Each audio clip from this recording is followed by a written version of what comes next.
Ah, that feeling you have when the whole world seems to be against you. Because from what I can see, watching online, reading reviews online, hell, even reading reviews in the papers, everyone seems to love this movie, right? Wrong.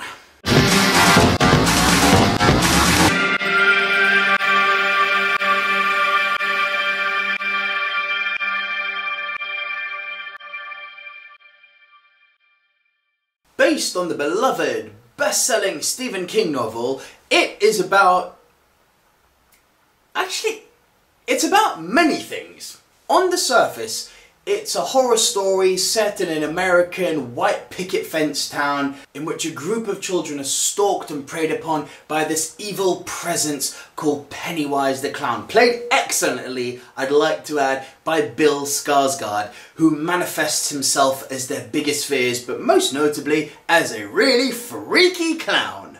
But it's where Pennywise stops manifesting himself as a clown and manifests himself as each character's deepest inner fears that the movie seems to have another layer of depth to it. Because if you dig a little deeper, Pennywise, I believe, is actually a metaphor for all of the fears that each of them, and very relatable fears I'd like to add, that each of the characters has. The fear of social inadequacy, the fear of changing, or even your body changing, and even to a certain degree, menstruation, fear of acceptance, fear of incest. The list goes on and on and on. And all of these fears are felt by the ensemble child cast that star in this movie. The most notable and memorable and noticeable of each even would be the kid from Stranger Things, whose name I probably should have looked up or at least remembered. So sorry.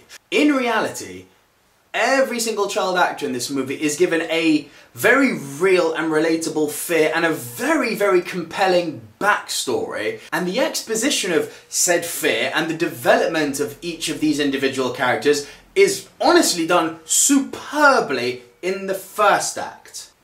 But sadly, once we learn what these deep-rooted fears of each character is, in other words, once each character has been properly presented to the audience and properly set up, and once these said fears start to manifest themselves violently, thanks to Pennywise, the movie becomes a tonal train wreck and actually becomes quite difficult to watch. This movie is long and you feel it, man. You really feel it. And above everything, what really annoyed me is you feel the length of this movie because of its lack of identity. I mean, in some instances it wants to be this deep coming-of-age drama in the vein of Stand By Me, another Stephen King novel, by the way. But then the next moment it borrows from movies like Evil Dead, and you've got this kind of very B-movie-like drooling zombie in broad daylight.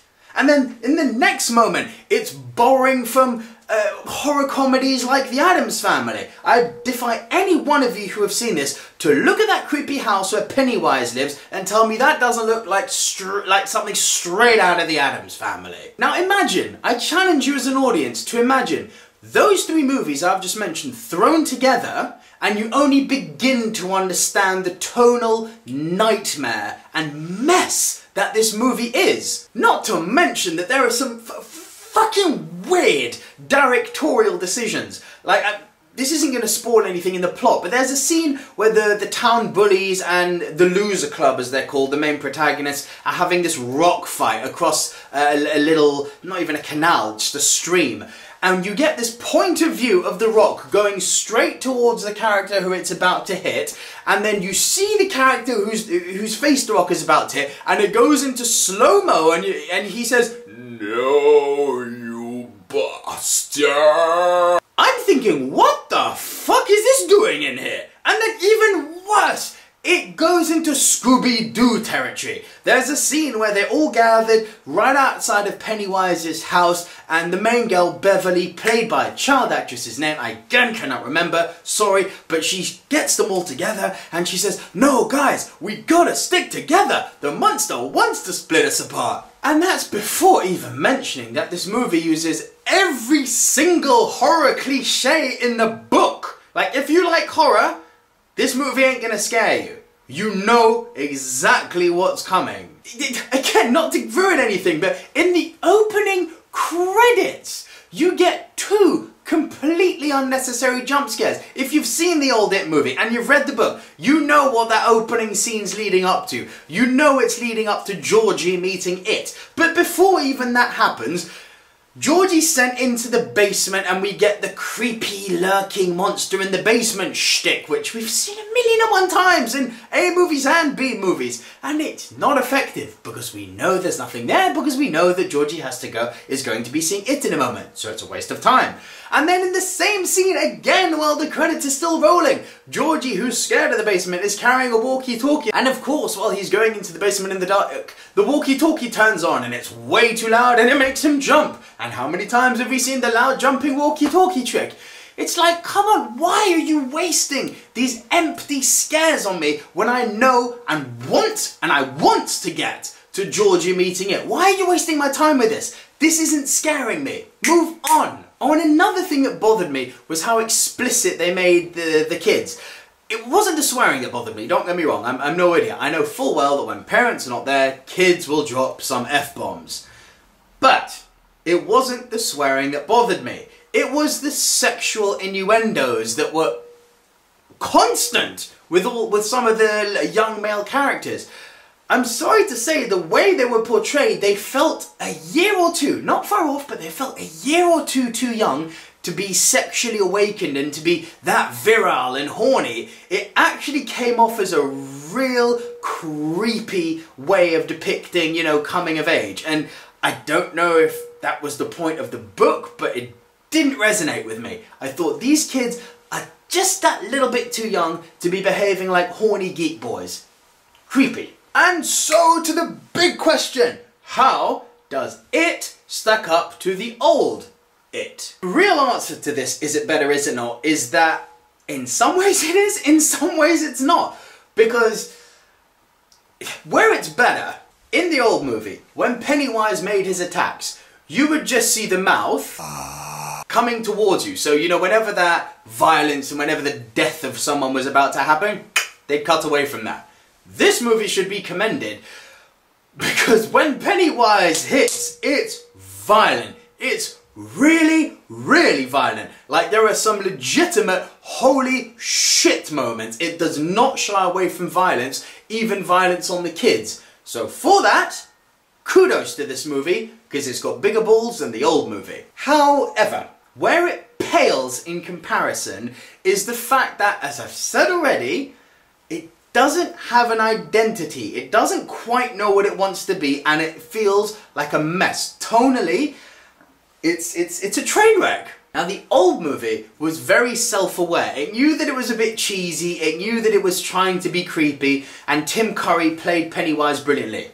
That's not to say Bill Skarsgård didn't play Pennywise great. He was the standout, as you would expect from this movie. But the old movie had personality, and this movie feels void of personality. In conclusion, guys, I'm really sorry to do this, and I know I've heard the reviews, I've heard the resounding responses that people are voicing, and I know that I am going to be on a very small island.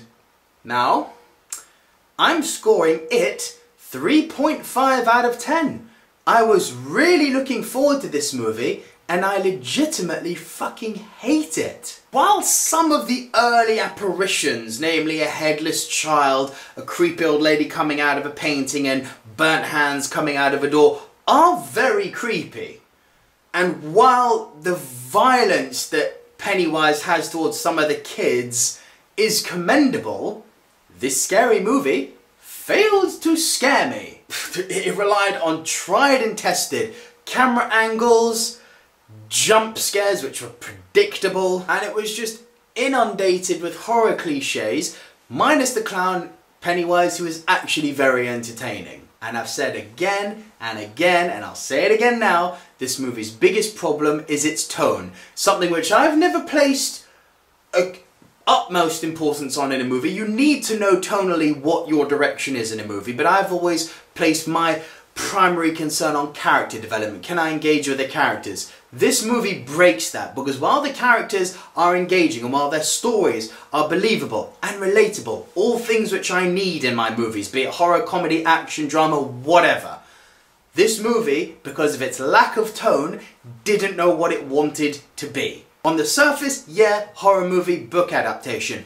Dig deeper, mess. Felt like a long fucking mess. I'm sorry to say, guys, hated this movie. So over to you guys, have you seen it and what did you think of it? And what is your favourite Stephen King adaptation from book into movie?